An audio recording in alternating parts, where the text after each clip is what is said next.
কয়েক মাস ধরে উত্তেজনার পর যুক্তরাষ্ট্রের সাথে খনিজ সম্পদ চুক্তি করল ইউক্রেন। স্থানীয় সময় বুধবার ওয়াশিংটনে এ চুক্তি সই হয়। এর ফলে নিজেদের খনিজ সম্পদে যুক্তরাষ্ট্রকে অগ্রাধিকার ভিত্তিতে প্রবেশাধিকার দেবে ইউক্রেন। আর যুদ্ধবিধ্বস্ত ইউক্রেনকে পুনর্গঠনে দেশটির সাথে যৌথ তহবিল গঠন করবে যুক্তরাষ্ট্র।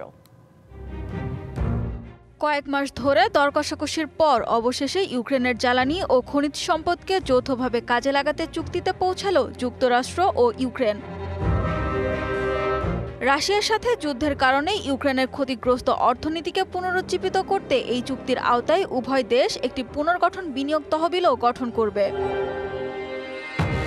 যুক্তরাষ্ট্রের ট্রেজারি সেক্রেটারি স্কট বেসান্ট বলেন, দুই দেশই ইউক্রেনের দীর্ঘস্থায়ী শান্তি ও সমৃদ্ধির জন্য প্রতিশ্রুতিবদ্ধ। জানান, মার্কিন সামরিক সহায়তা পেতে ইউক্রেনের পক্ষে গুরুত্বপূর্ণ ভূমিকা পালন করবে এই খনিজ সম্পদ চুক্তি।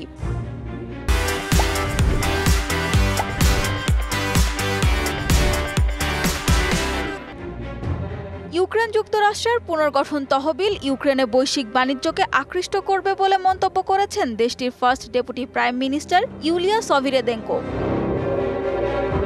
গ্রাফাইট, টাইটেনিয়াম এবং লিথিয়ামের মতো গুরুত্বপূর্ণ দুষ্প্রাপ্য খনিজ সম্পদের বিশাল মজুদ ইউক্রেনে। নবায়নযোগ্য শক্তি, সামরিক খাত এবং শিল্প অবকাঠামোতে ব্যবহারের কারণে যার ব্যাপক চাহিদা রয়েছে।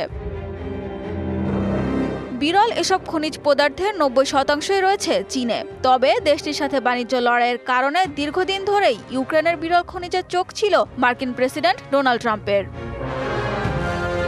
সানজিদা ইসলাম তন্নি, ডিবিসি নিউজ ডেস্ক।